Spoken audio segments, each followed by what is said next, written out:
But with most of the top performers in that West Coast game being the younger lads who are fighting for a position, Tom Mitchell might need to bide his time on the sidelines until someone doesn't perform as well as they probably need to uphold their position in the team. That's as professional as a win gets for the Collingwood Army against West Coast on Mother's Day, winning by 70 odd points, 103 to 37.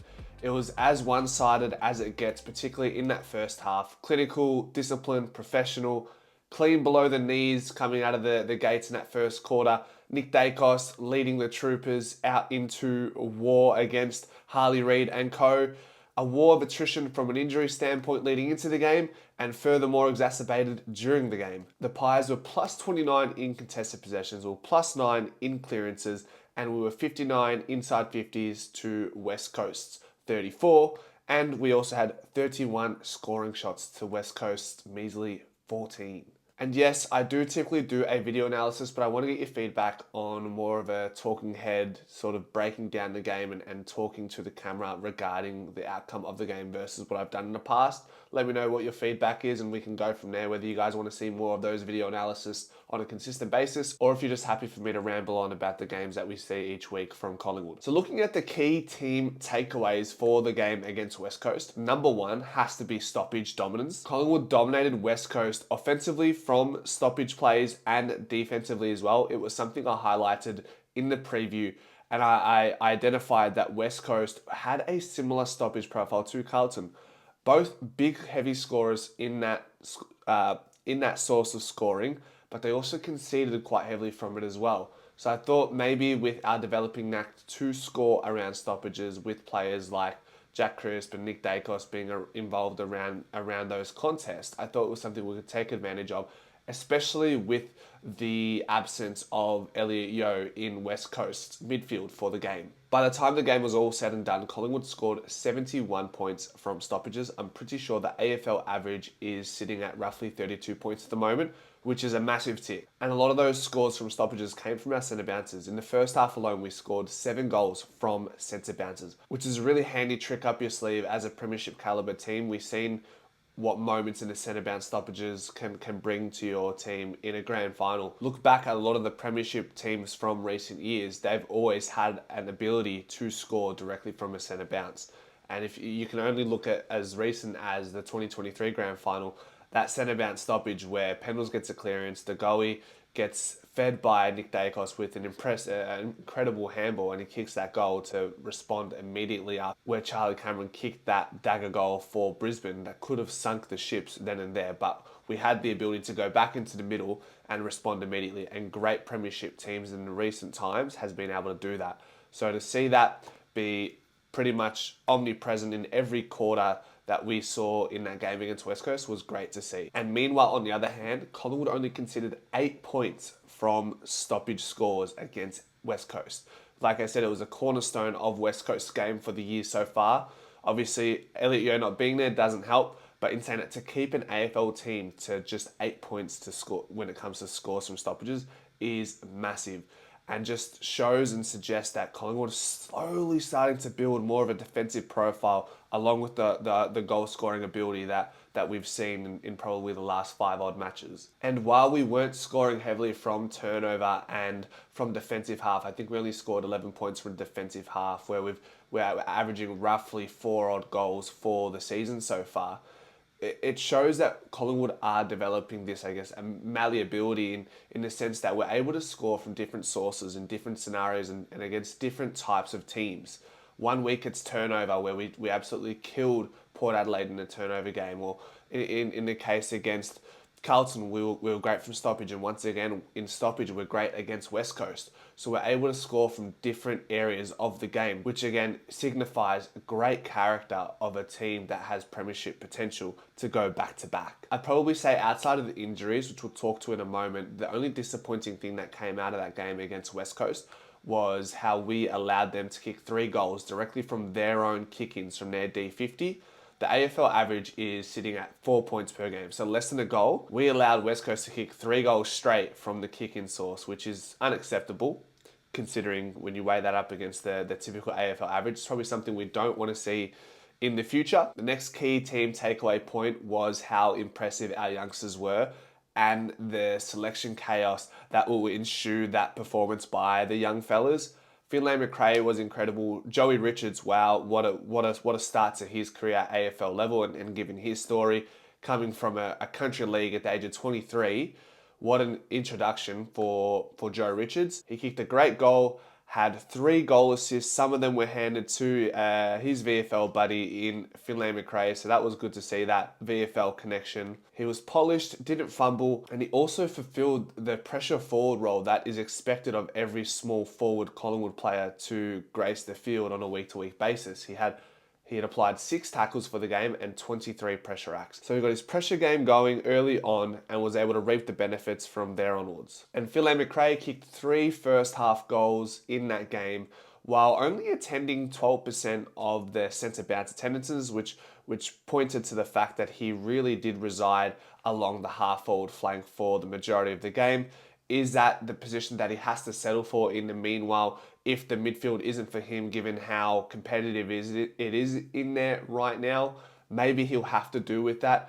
I mean, if he's getting a shot at AFL level for the time being, irregardless of what the position is, I think he would take that. And the final key team takeaway point for the game was probably the fact that Collingwood had great success in some positional changes, namely being to do with Steele Sidebottom. And I don't think many people would have seen this coming.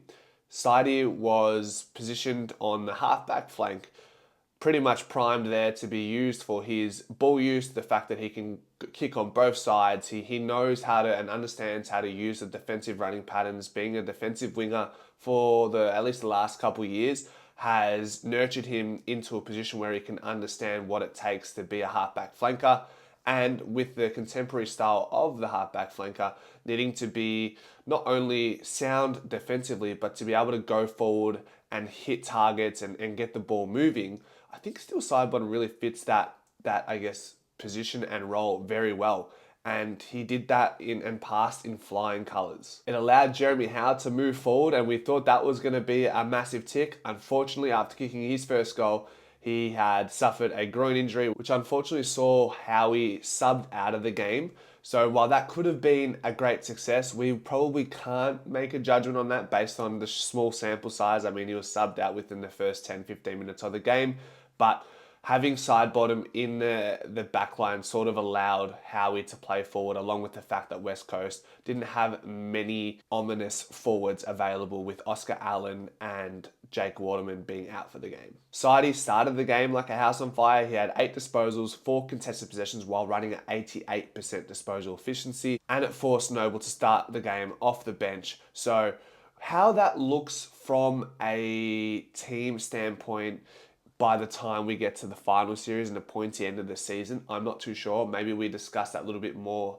in this video a bit later, but it is definitely some food for thought, so keep that in mind. Obviously, we know Sidey has had some troubles finding the ball and being efficient with the ball on the wing, so maybe that halfback flank position is best suited for Sidey, just to get a fresher breath there into his game, a different look at the game, and a clean slate to begin with. Sidey ends up walking away with 21 disposals for the game and 8 intercept possessions. So a massive tick, and probably something not many people saw coming from a positional standpoint for Sidebottom moving into that game against West Coast. A few quick fire points here. In our last 5 games, Collingwood are top 4 for scores from stoppages, top 5 for scores from turnovers, top 4 for tackles, top 4 for scoring shots per inside 50, and also top 4 for inside 50s, top 4 for contested possessions, and finally top 4 for least conceded from turnover, which Collingwood were very prone to early on. I remember the games against Sydney and St Kilda, we couldn't hold the ball in our defensive half and transition it from end to end if our lives depended on it. And going the other way, we would turn it over, and Sydney and St Kilda punish us very heavily. So it's great to see the massive turnaround in that stat alone. But a lot of top 4s in there, as you can see, which is, there are 2 individual performances in particular that I wanted to mention. Number 1 being Scott Pendlebury. He was the highest rated player for the game out of all the West Coast players, out of all the Collingwood players at age 36. He's a fine wine. He's Mr. Durability. I'd like to know if there's ever been another 36-year-old or older for that case that has been the highest rated player in an AFL game. Pendle's collected 28 disposals, 10 contested possessions, and 5 clearances for the game. And when the game was up for grabs, he was there to take everything. Nick Dacos, is there really any surprise as to how he performed in that game? He had 36 disposals, a game high 17 contested possessions, which currently has him in the top 10 for contested possessions in the game. I'd say that's pretty good for someone who was dobbed as an outside player coming into the AFL. To add to those stats, he kicked another goal. He also had a game high 7 tackles. So you tell me what's something this kid can't do, because what he's doing is unprecedented. He doesn't have an inside game. Well, he's showing you now he can win the contested ball inside and out, and he can apply pressure. His pressure acts are always high. He's starting to apply more tackles. What can't he do? And here's a dilemma that comes out from the game: the fact that we incurred a few more injuries than we probably would have liked given our pre-existing injury list already. Harvey Harrison was out very early in the game with an ankle. Not sure how long he's going to miss. We'll know a little bit more about that later in the week.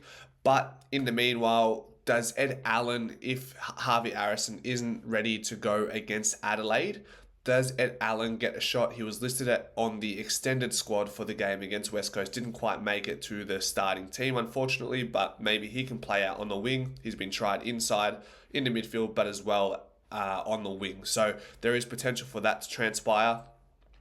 I know John Noble has done very well off the halfback flank and is improving defensively. Maybe he can play on the wing. And then you've also got Markov, who has done a job there in the past. I'm pretty sure from memory, watching the game, we had Josh Dacos on one wing.